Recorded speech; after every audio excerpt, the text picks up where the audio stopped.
Assalamu alaikum wa rahmatullahi barakatuh. ‘Yan uwa barkanmu da sake saduwa da ku a cikin wannan tasha mai albarka. A yau darasinmu kamar yadda kuka gani a title ɗin bidiyo cewa yadda za ka ga password ɗin mutum a waya, yadda za ka gane sirrinsa. Ma'ana duk wani site da ya shiga ko kuma duk wani password ɗin da ya shiga za ka iya ganin password ɗinsa.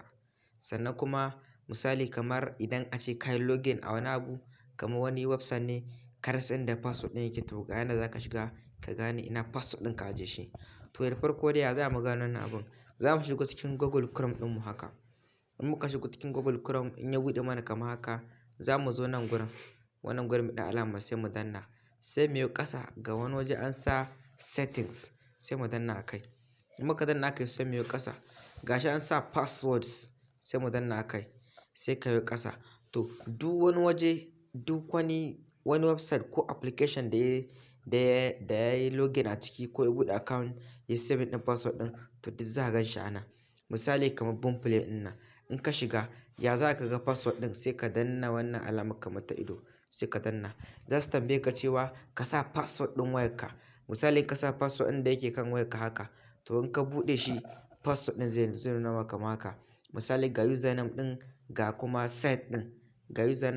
Ga username site Boomplay, username Sha'abu Auwal, sai password ɗin ga shi nan a ƙasa. To ko da ace ka manta password ɗinka ko na Facebook ne ko na Instagram, to idan ka zo nan za ka ga password ɗin naka ko password ɗin Gmail. Yanzu ga shi kun ga duka wannan application ne da kuma site wanda muka bibiya, wanda muka saving ɗin password ɗinmu a ciki, muka yi login a ciki kenan. To misali idan muka nemi password ɗin muka rasa ko ba ma so, to za mu iya zuwa nan mu same shi. To amma wannan ma za ka yi amfani da shi wajen ka ga abin da yake sirrin cikin wayar mutum. To amma fa ku tabbata muna koyar da irin wannan bidiyon ne ba don ka cutar da wasu ba, sai don ka ƙaru da ilimi a cikinsa. To shi kenan, mun gode da fatan kun ji daɗin wannan bidiyon namu.